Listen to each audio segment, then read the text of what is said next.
Саламатсыздармы? Бүгінгі тақырып анықталған интеграл және оның қасиеттері. Ньютон-Лейбниц формуласы. Дәрістің мақсаты мен міндеттері. Анықталған интегралдың негізгі ұғымдары мен қасиеттерімен таныстырамыз. Оның қолданылуын көрсетеміз. Сонымен қатар нақты есептерді шешу әдістерін меңгертеміз. Керекті математикалық әдістерді және есептің шешімін, алгоритмін таңдай білуді көрсетеміз. Дәрістің жоспары. Жоспар бойынша бірінші анықталған интегралдың анықтамасын, екінші анықталған интегралдың қасиеттерімен, орта мән туралы теореманы айтып өтеміз және Ньютон-Лейбниц теоремасымен мысалдармен пысықтап дәрісті аяқтаймыз. Анықталған интегралдың аппараты бәрінен бұрын жазық фигуралардың ауданын табуға байланысты пайда болды. Қазіргі кезде аз шамалардың сандары өте көп болғанда, оның қосындысын табуға арналған барлық техникалық ғылымдар практикасында есептерді шешу үшін осы интегралдарды қолданады. Яғни кез келген бір аудан берілетін болса, сол ауданын есептеу үшін интегралдарды кеңінен қолданамыз. Анықтамадан бастайық. Егер ұзындығы ең үлкен бөлікше кесіндіні нөлге ұмтылдырғанда, интегралдың қосындысының ақырғы шегі бар болатын болса, онда ол f(x) функциясының а аралығында анықталған интеграл деп аталады, және мына төмендегідей белгіленеді. Мұндағы а, б деп отырғанымыз интегралдың шекаралары, б жоғарғы шекарасы, а төменгі шекарасы. f(x) функциясы интеграл астындағы функция деп аталады. Интеграл x айнымалысы бойынша алынып жатыр делінеді. Ары қарай теорема. Егер y-тен f(x) функциясы а аралығында үзіліссіз, немесе осы аралықта санаулы бірінші текті үзіліс нүктелері болса, онда бұл функция а аралығында интегралданады. Яғни а, б, f(x) dx интегралы бар болады. Бұл теореманың мағынасы мынада. Теореманың шарттары орындалғанда кесіндінің кез келген бөліктеуінде кесіндінің ұзындығы xi нөлге ұмтылғанда дельта xi қосындысы т бойынша интегралдар қосындылар. Тек бір ғана интеграл адамға дейін f(x) dx санына ұмтылады дегенді білдіреді. Енді қасиеттеріне кеп тоқталайық. Анықталған интегралдың қасиеттері. Бұған дейін анықталмаған интегралдың қасиеттері анықталған интегралдар үшін де орынды болады.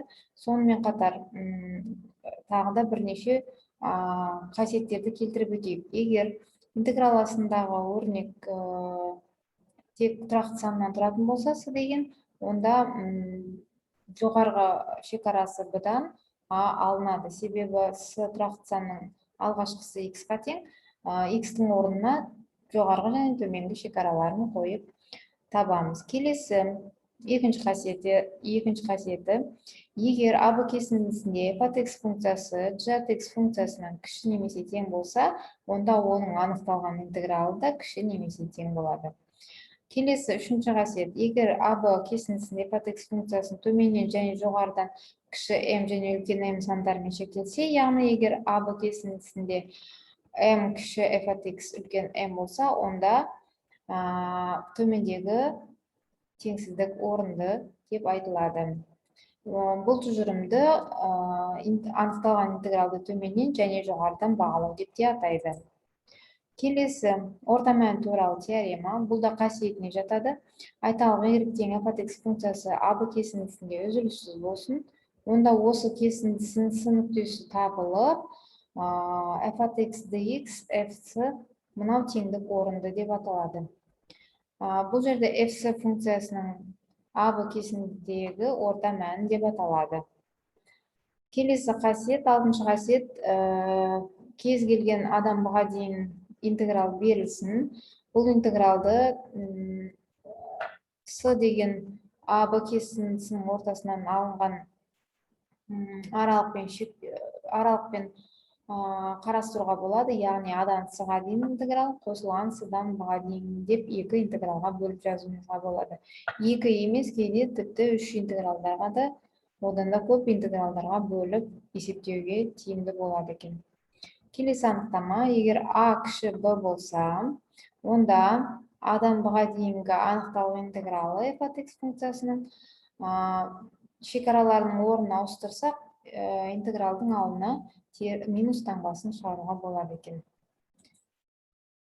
Енді формулаға келіп тоқталайық. Ньютон-Лейбниц формуласы. Анықталған интеграл үшін жоғарғы қасиеттерден басқа бірнеше маңызды қасиеттер теорема түрінде келтірейік. Теорема, егер y тең f(x) функциясы а кесіндісінде үзіліссіз болсын, онда y тең φ(x) функциясы а аралығында y тең f(x) функциясының алғашқы функциясы болады. Яғни осы интегралда үлкен f(x)тан туындалатын болсақ, кіші fx-ға тең болады. Ньютон-Лейбниц формуласы ол төменде мына түрде беріледі, яғни алғашқы функциясы табылған өрнекке, интегралға бірінші жоғарғы шекарасын қоямыз айнымалының орнына, және екінші төменгі шекарасын қойып, екеуінің айырымын қарастырамыз.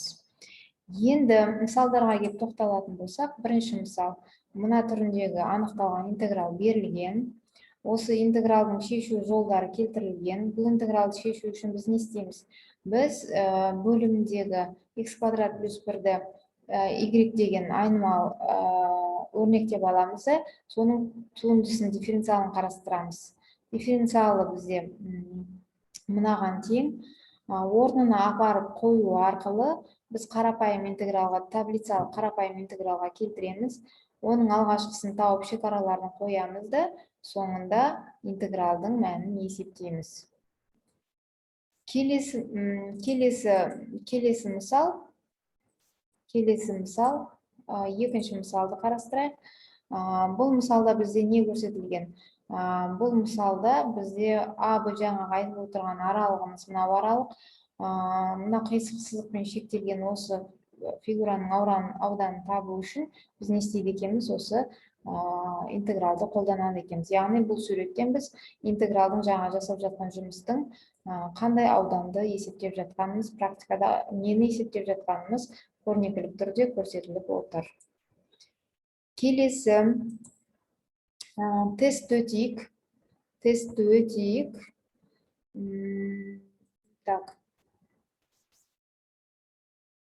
Тест берілген, соңында осы тесттің дұрыс жауаптарын таңдайық. Мысалы, x квадрат dx тең, яғни бұның алғашқысы не болады?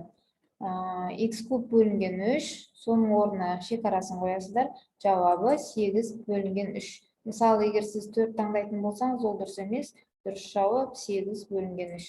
Сол сияқты, мына тесттердің барлығынан өздеріңіз өтіп, үйде машықтанып дайындалуларыңызға болады. Ары қарай келесі әдебиеттер тізімі берілген. Соңында негізгі әдебиеттер, қосымша әдебиеттер, осы әдебиеттер тізімі бойынша тағы да қосымша оқып дайындалсаңыздар болады. Мен осымен аяқтаймын. Менің дәрісім осымен тамам. Қош сау болыңыздар.